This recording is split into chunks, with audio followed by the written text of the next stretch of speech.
Halo mitra pendengar, kembali bertemu lagi dengan saya Bang Saman di saluran channel Lentera Pijar. Sebuah channel yang akan mengajak kalian melakukan perjalanan wisata horor dari kisah-kisah nyata para narasumber. Kali ini saya akan membawakan sebuah kisah horor dari narasumber kita. Kisah ini dia alami saat dia bekerja sebagai security di sebuah perusahaan yang bangkrut akibat imbas dari wabah virus corona. Dan ternyata bangunan pabrik tempat dia bekerja menyimpan sebuah kisah horor yang tak terduga. Mau tahu bagaimana ceritanya? Segera persiapkan diri kalian dan pasang sabuk pengaman kalian, karena perjalanan wisata horor akan dimulai sekarang.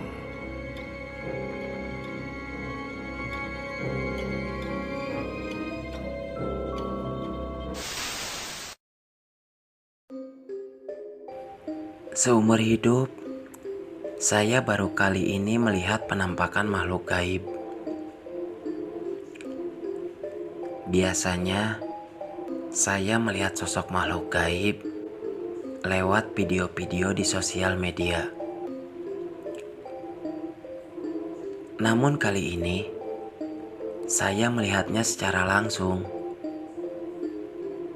Dan jujur, saya takut ketika melihat sosok gaib secara langsung. Perkenalkan, nama saya Bayu, asal kota Malang yang merantau untuk bekerja di salah satu kota di Jawa Barat, tepatnya di kota Bekasi. Saya akan membagikan sebuah cerita horor yang saya alami langsung.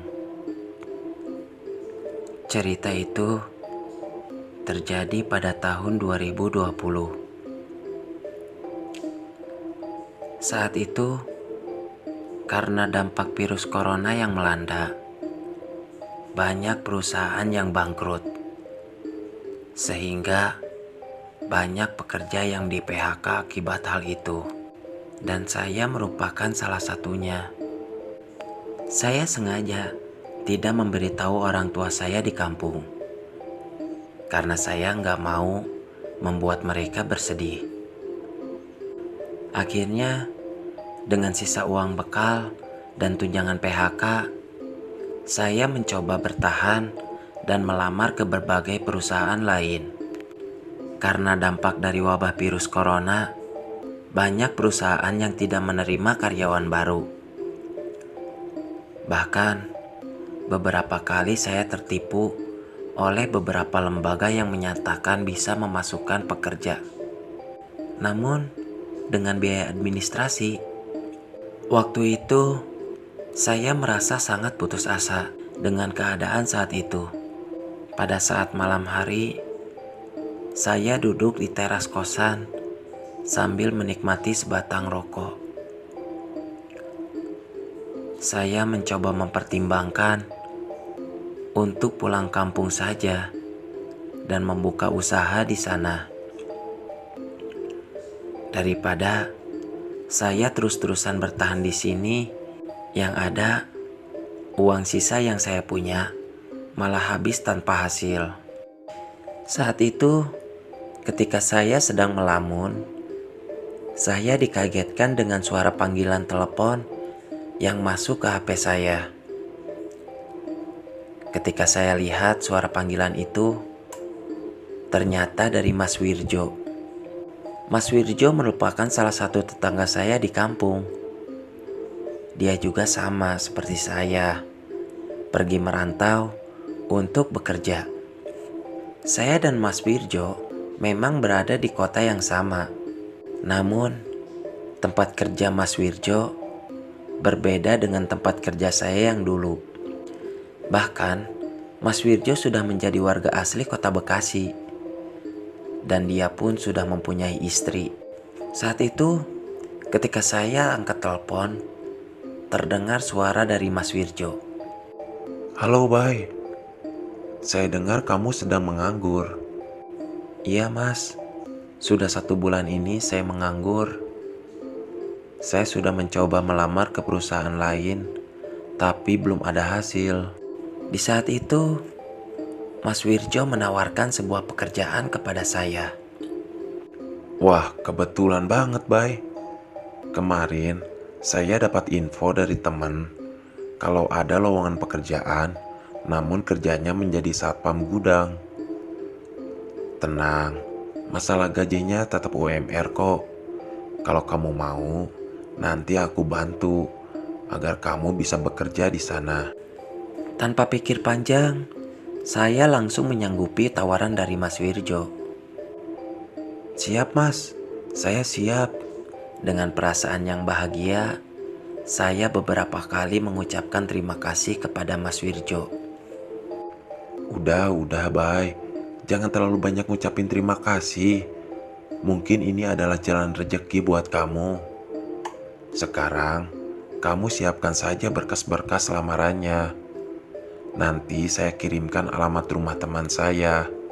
Dan nanti kamu temui saja dia. Bilang kalau kamu saudara saya. Setelah itu, Mas Wirjo menutup teleponnya. Saat itu, dengan perasaan yang sangat bahagia, saya langsung bergegas menyiapkan semua berkas-berkas lamaran. Ketika saya sedang sibuk menyiapkan berkas, saya mendapatkan pesan dari Mas Wirjo.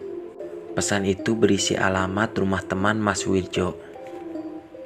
Singkat cerita, keesokan harinya saya langsung pergi ke alamat yang diberikan oleh Mas Wirjo.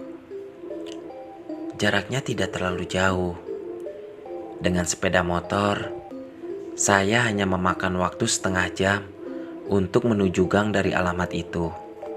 Lantas saya bertanya ke beberapa orang di sana, dan akhirnya saya menemukan sebuah rumah yang lumayan cukup besar.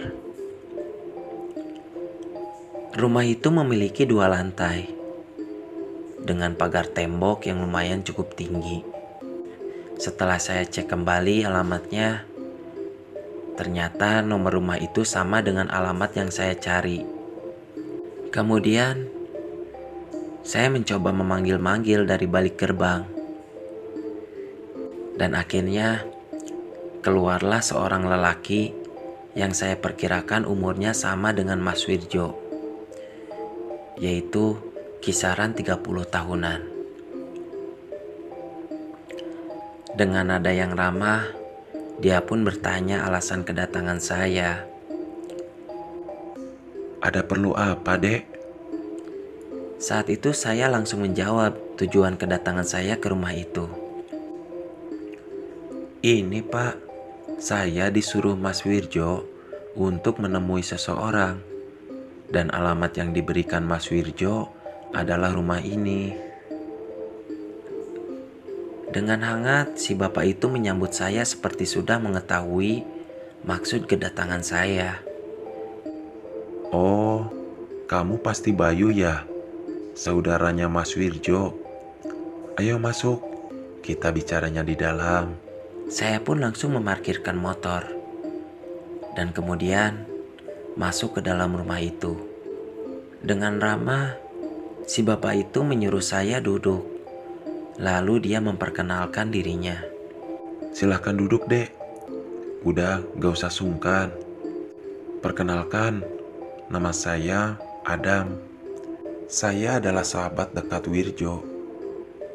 Dan kami pernah satu kosan bareng. Akhirnya, kami di sana mengobrol banyak. Dan Pak Adam juga menjelaskan kalau pekerjaan saya nanti menjadi seorang satpam di sebuah bangunan pabrik yang bangkrut akibat krisis corona. Jadi, pekerjaan saya di sana cukup berjaga saja. Dan saya juga tidak sendirian, karena setiap shiftnya ada 4 orang satpam yang jaga. Saat itu saya tidak banyak berpikir tentang masalah pekerjaan. Yang ada di pikiran saya, bagaimana saya bisa bekerja. Akhirnya kami mengakhiri obrolan, dan Pak Adam menyuruh saya menunggu 1 minggu. Bila berkas lamaran saya diterima, maka saya akan dihubungi oleh pihak perusahaan. Tapi kalau dalam 1 minggu saya tidak mendapatkan kabar, berarti lamaran saya tidak diterima. Singkat cerita, 1 minggu telah berlalu. Saat itu saya memang sengaja tidak pergi kemana-mana, hanya rebahan di kosan sambil menunggu panggilan telepon masuk. Namun dari pagi sampai siang, tidak ada satupun panggilan masuk ke HP saya. Saat itu, saya mulai putus asa, karena saya berpikir mungkin lamaran kerja saya tidak diterima. Namun, tak lama ada sebuah panggilan masuk ke HP saya. Seketika, saya langsung angkat panggilan itu. Dan benar saja, itu panggilan telepon yang menyatakan kalau saya diterima menjadi satpam. Pada saat itu, sebenarnya sudah ada keanehan. Jadi, orang yang ditelepon itu tidak menyuruh saya untuk membawa perlengkapan apapun. Dia hanya bilang kalau saya langsung keterima kerja dan saya hanya harus datang ke alamat yang dia berikan. Di sana saya sempat berpikir, kok aneh, saya langsung keterima kerja, padahal saya belum pernah melakukan tes apapun. Namun, saya berpikir, mungkin karena saya melamar kerja lewat Pak Adam, sehingga saya bisa langsung diterima kerja tanpa melakukan tes. Setelah selesai menerima telepon itu, saya langsung menelpon Mas Wirjo untuk mengucapkan terima kasih. Singkat cerita, keesokan harinya, pada saat itu hari Senin, saya langsung berangkat ke alamat pabrik tempat kerja saya nanti. Jaraknya pun lumayan cukup jauh. Saya harus menempuh perjalanan 1,5 jam. Sampai akhirnya saya tiba di pabrik itu. Saat itu ketika saya memasuki gerbang pabrik, saya melihat sekeliling dan memang sangatlah sepi. Lantas, saya menuju pos satpam. Dan di sana ada seorang satpam yang sedang berjaga. Lalu saya mengatakan maksud kedatangan saya kepada satpam itu. Seperti sudah mengetahui maksud kedatangan saya, dia langsung menyambut saya dengan hangat. Mas Bayu ya, yang mau kerja jadi satpam di sini? Lantas, saya pun menjawab, "Iya Pak, saya yang melamar untuk kerja jadi satpam di pabrik ini."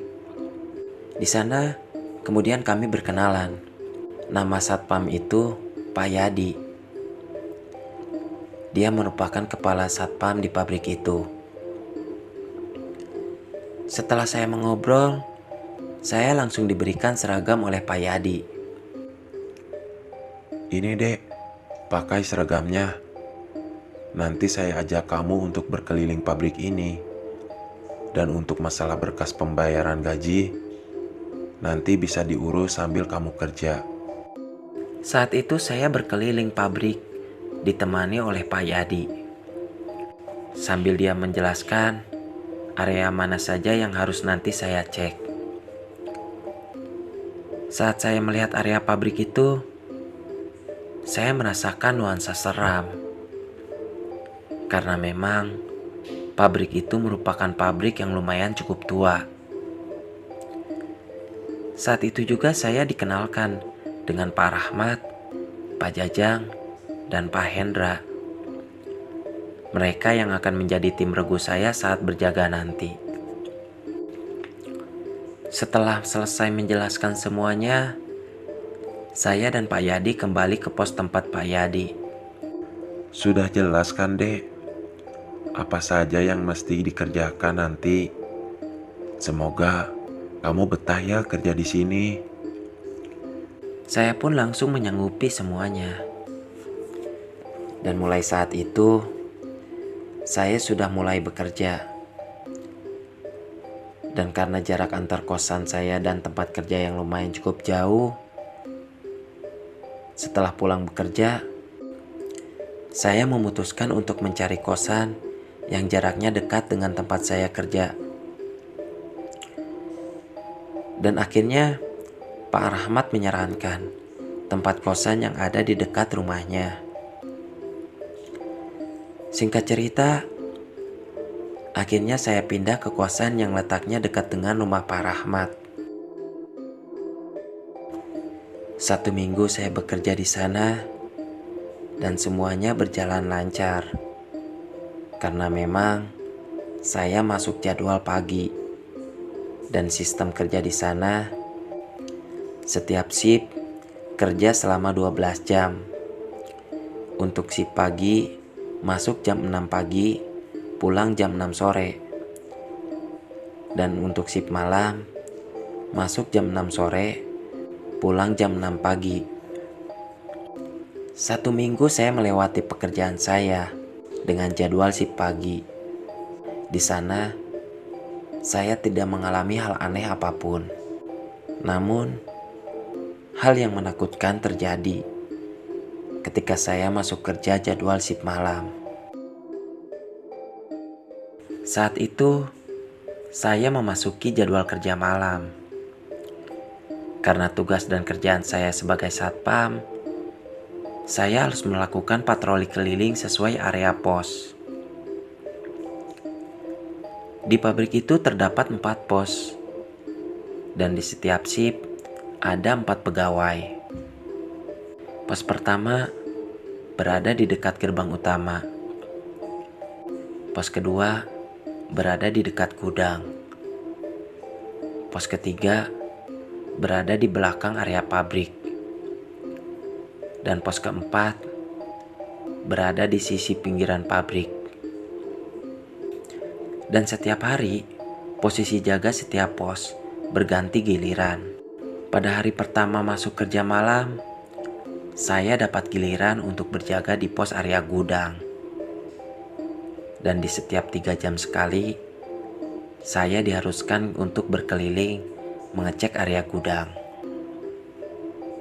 Singkat cerita, saat itu ketika saya melakukan patroli kedua, tepatnya jam 12 malam,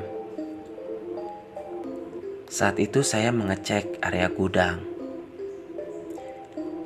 Saya perhatikan di sana terdapat banyak tumpukan barang-barang mesin bekas dan kondisi gudang saat itu memang agak gelap.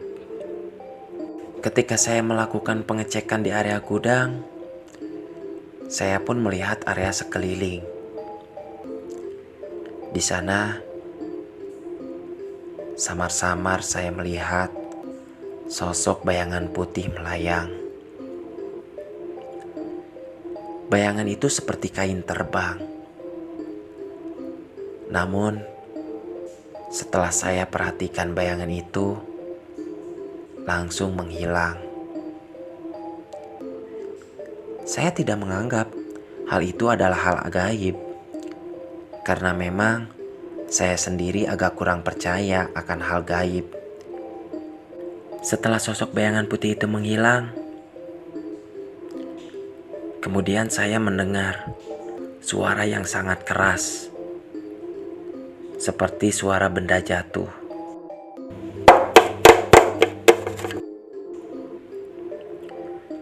Sontak saya kaget. Namun saat itu, yang ada di pikiran saya mungkin ada pencuri yang mencoba mencuri barang-barang di gudang. Kemudian, saya pun mencoba mencari sumber suara benda jatuh itu.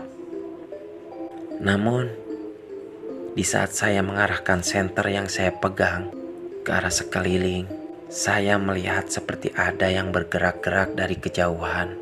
Kemudian, saya mencoba mendekati. Saat itu saya sambil meneriakkan kata-kata sambil berjalan.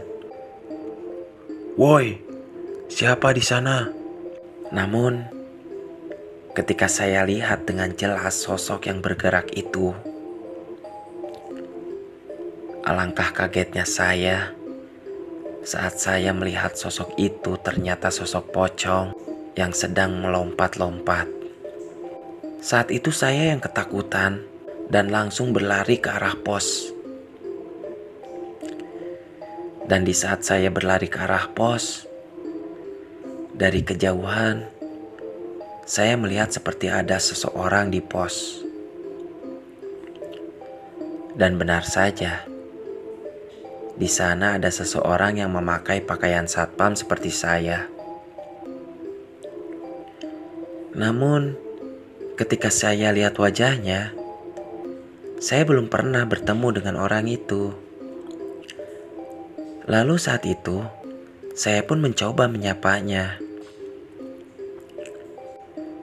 "Selamat malam, Pak," sambil saya mengajak bersalaman.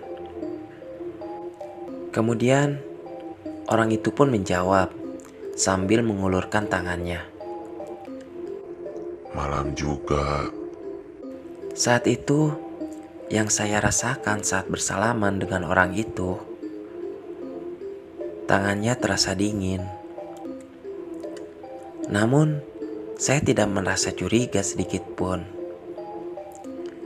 Setelah itu, lantas saya mencoba bertanya, "Maaf Pak, sebelumnya saya satpam baru di sini dan saya sudah bekerja 1 minggu. Tapi saya baru melihat wajah Bapak. Bapak satpam baru juga?" Kemudian orang itu pun menjawab, Saya sudah lama bekerja di sini. Bahkan sudah 20 tahun saya kerja. Saat itu saya agak mulai heran, karena selama 1 minggu saya kerja di sini, saya belum pernah sekalipun melihat wajah orang itu. Dan saya tahu semua wajah satpam di sana. Bahkan anggota satpam yang berbeda sip dengan saya pun tahu semua wajah-wajahnya. Lantas saya pun mencoba mengajaknya berkenalan. "Perkenalkan Pak, nama saya Bayu, satpam baru di sini dan baru 1 minggu bekerja."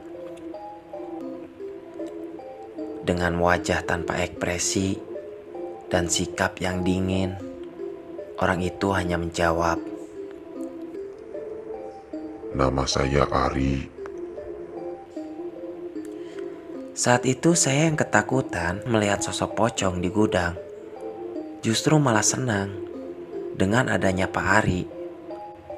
Karena saya merasa ada teman untuk berjaga. Saat itu saya tidak banyak mengobrol, karena justru saya merasa gugup. Yang ada di pikiran saya saat itu, mungkin Pak Ari sedang mengontrol bagaimana saya kerja. Jadi saya lebih banyak di luar pos sambil melihat sekeliling. Dan sesekali saya melihat ke arah Pak Ari. Namun saya perhatikan, dia diam saja tanpa bergerak sedikit pun. Dan tatapan matanya saya lihat kosong, menatap ke arah depan. Saat itu saya mencoba mencairkan suasana dengan menawarkan kopi kepada Pak Ari. Dan saat itu saya meminta izin ke Pak Ari untuk pergi ke pos utama mengambil air panas. "Pak, saya ke pos utama dulu ya. saya mau ambil air panas. Sekalian, saya membuatkan Bapak kopi. Saat itu, Pak Ari hanya menganggukkan kepala. Lalu, saya pun lantas pergi ke pos utama. Ketika saya sampai di pos utama, di sana ada Pak Hendra yang sedang berjaga. Sambil membawa 2 gelas plastik, saya meminta izin kepada Pak Hendra. "Pak, izin minta air panas buat bikin kopi."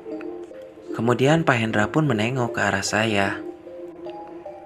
"Oh iya, silakan. Loh, kok kamu bawa 2 gelas? Memangnya kamu mau ngopi 2 gelas sekaligus, Bay?" Lantas saya pun menjawab pertanyaan Pak Hendra. "Oh enggak Pak, ini sekalian saya mau buatkan kopi buat Pak Ari." Mendengar jawaban itu, Pak Hendra langsung kaget dan terheran-heran. "Pak Ari? "Iya Pak, Pak Ari. Pasti Bapak kenal kan? Sekarang dia ada di pos gudang bersama saya di sana." Saat itu, sikap Pak Hendra menjadi agak gugup.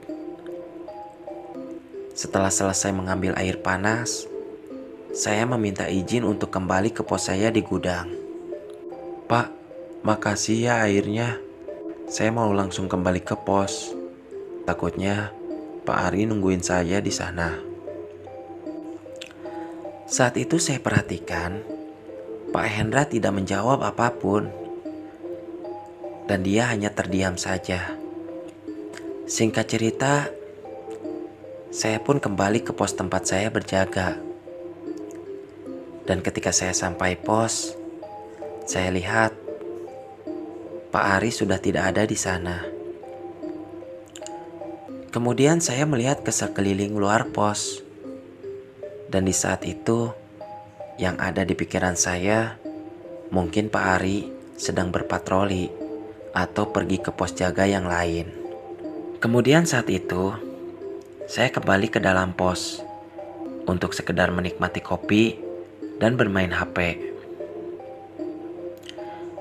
Di saat itu, mata saya sudah mulai mengantuk. Namun saya mencoba menahan rasa kantuk itu. Karena saya ingin menjaga kinerja saya selama bekerja. Apalagi saya terbilang pegawai baru. Singkat cerita, waktu itu menunjukkan jam 3 pagi. Dan tugas saya untuk kembali melakukan patroli. Walau ada perasaan takut untuk kembali memasuki gudang, akibat penampakan sosok pocong yang saya lihat, tapi dengan terpaksa, saya harus memberanikan diri untuk melakukan tugas saya berpatroli. Karena saat itu, saya berpikir, jika saya tidak melakukan patroli, kemudian ada pencuri masuk dan mengambil barang-barang di gudang, bisa-bisa saya yang baru 1 minggu kerja ini dipecat langsung dari pekerjaan. Akhirnya, dengan perasaan yang takut, saya mulai melakukan patroli ke gudang. Ketika saya mulai memasuki gudang, dari kejauhan, saya melihat sosok Pak Ari sedang berjalan. Saat itu perasaan saya agak tenang, karena saya pikir patroli kali ini saya ditemani oleh Pak Ari. Kemudian, saya mencoba mendekati Pak Ari dengan berlari sambil memanggil-manggil namanya. Pak Ari, Pak Ari tunggu." Namun anehnya, Pak Ari sama sekali tidak mendengar panggilan saya. Dan ketika saya terus mengejarnya, tiba-tiba Pak Ari mendadak menghilang. Saat itu saya pun mulai kebingungan. Sambil memperhatikan sekeliling gudang, saya pun kembali memanggil-manggil nama Pak Ari. Pak Ari. Pak, Bapak di mana? Di tengah saya memanggil-manggil nama Pak Ari, tiba-tiba saya mendengar suara tertawa perempuan yang sangat keras.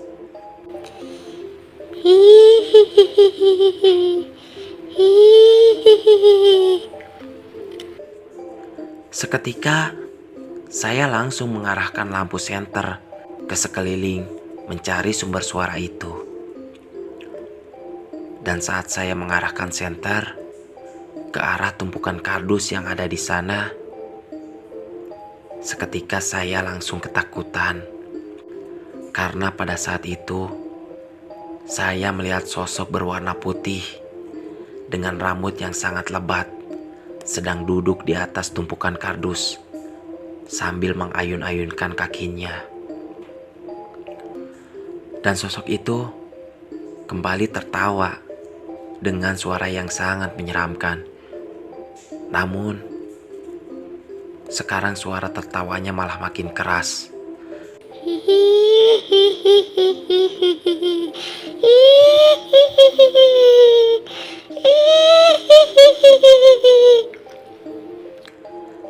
Seketika saya langsung berlari sekuat tenaga keluar dari gudang. Dan ketika saya tiba di pos, saya kembali mendapati Pak Ari sedang duduk di sana. Dengan napas kelelahan, saya pun mencoba bertanya kepada Pak Ari kemana dia pergi saat saya melihatnya di gudang tadi. "Pak, tadi Bapak langsung pergi kemana saat di gudang?" "Tadi saya panggil-panggil, tapi Bapak malah terus berjalan." Dengan ekspresi wajah yang datar dan tatapan ke arah depan, Pak Ari hanya menjawab, Saya tadi keluar lewat pintu belakang gudang. Kemudian saya mencoba menanyakan sosok penampakan yang saya temui 2 kali saat patroli di gudang. "Pak, maaf, saya mau tanya, pabrik ini memang angker ya Pak? Masalahnya, ketika saya melakukan patroli di gudang, saya melihat sosok pocong dan kuntilanak." Saat itu, Pak Ari langsung melihat ke arah saya. Tanpa memberikan jawaban apapun, dia hanya tersenyum dengan wajahnya yang sangat pucat.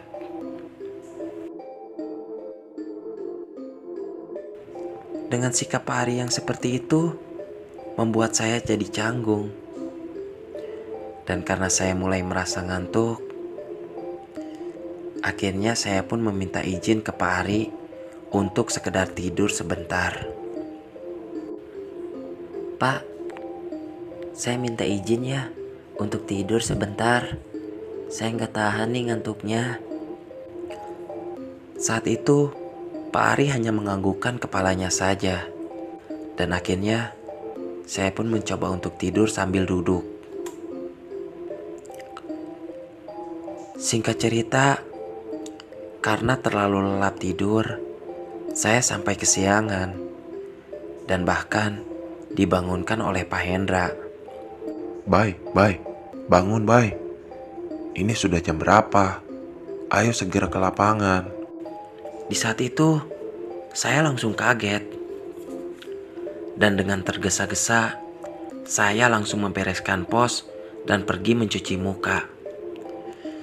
Kemudian, saya langsung berlari menuju lapangan untuk melakukan apel pagi. Dan memang, hal ini setiap hari kami lakukan setiap pergantian shift kerja. Tunggu kelanjutan ceritanya di part 2.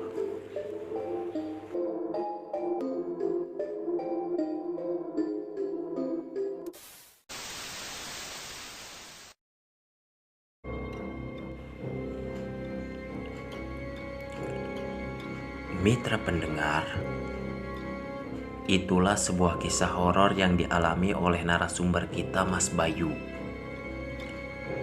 Dan ternyata cerita itu masih berlanjut di video part 2. Jangan lupa tonton juga video-video kami lainnya.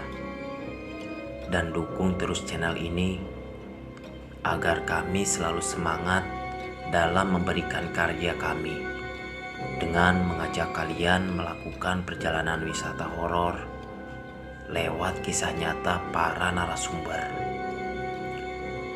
Saya, Bang Saman, izin pamit.